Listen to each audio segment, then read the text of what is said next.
प्रभातम बच्चों, आज मैं संधि के विषय में चर्चा करूंगा।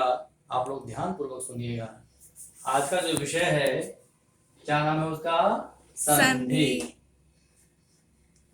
संधि किसे कहते हैं, इसके विषय में विभिन्न प्रकार के मत हैं। इतिहास में जब हम पढ़ते हैं तो वहां देखते हैं कि जब दो देश आपस में उलझते हैं या दो देशों के बीच जब युद्ध होता है तो युद्ध की शांति के लिए जो वार्ता होती है उस वार्ता को भी कहते हैं संधि। जैसे प्रथम विश्व युद्ध का अंत कैसे हुआ था?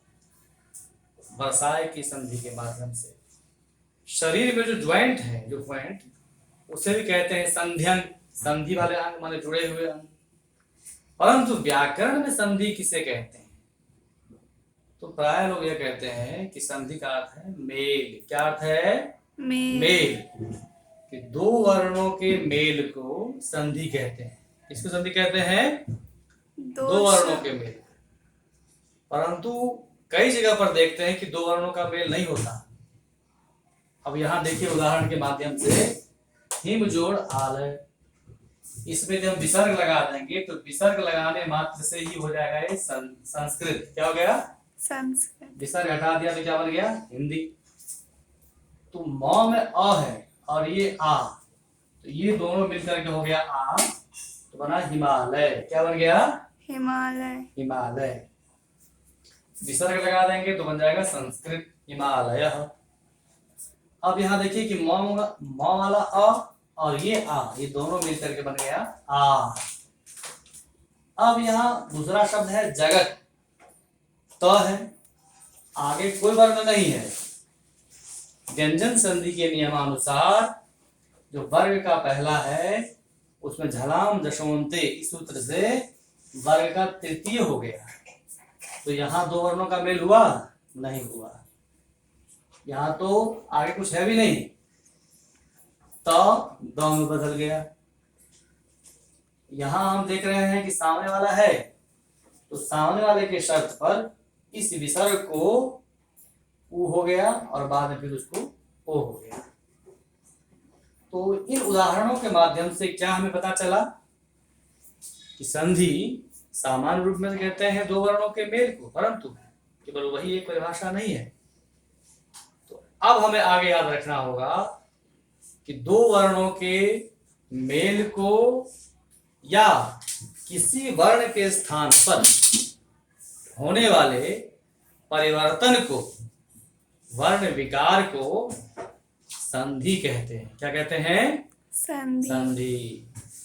तो सभी जगह दो वर्णों का मेल नहीं होता, कहीं कहीं अकेले में संधि हो जाती है। तो सामान्य रूप से लोग कहते हैं कि दो वर्णों के मेल को, परंतु कई जगह पर दो वर्णों का मेल नहीं होता। तो संधि का अर्थ हो गया वर्ण परिवर्तन। किसी वर्ण के स्थान पर परिवर्तन या दो वर्ण मिलते भी हैं। तो आज के बाद से आप लोग ध्यान रखेंगे कि दो वर्णों के मेल को या किसी वर्ण के स्थान पर होने वाले परिवर्तन को क्या कहते हैं? संधि। क्या कहते हैं? संधि। तो ये संधि की परिभाषा के विषय में मैंने आप लोगों को बताया, और तब संधि के मुख्य रूप से कितने भेद हैं इस पे चर्चा करेंगे। तो संधि के मुख्य रूप से तीन भेद हैं। कितने भेद हैं? तीन।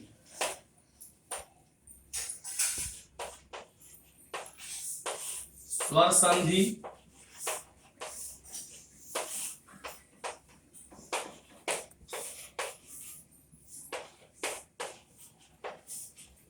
व्यंजन संधि और तीसरा है विसर्ग संधि। कौन सी संधि है? विसर्ग संधि। विसर्ग संधि। तो संधि के मुख्य रूप से कितने भेद हुए? तीन। लिख लें कॉपी पर। स्वर संधि, व्यंजन संधि और विसर्ग संधि। मुख्य रूप से तीन भेद हैं। आज की कक्षा यहीं पर समाप्त करते हैं। इसके बाद पुनः अगली कक्षा में बताएंगे कि स्वर संधि आदि किसे कहते हैं। जो भी यहाँ पढ़ाया गया है उन सबको याद कर लें और संधि की परिभाषा के विषय में विशेष रूप से ध्यान दें। धन्यवाद। ओम।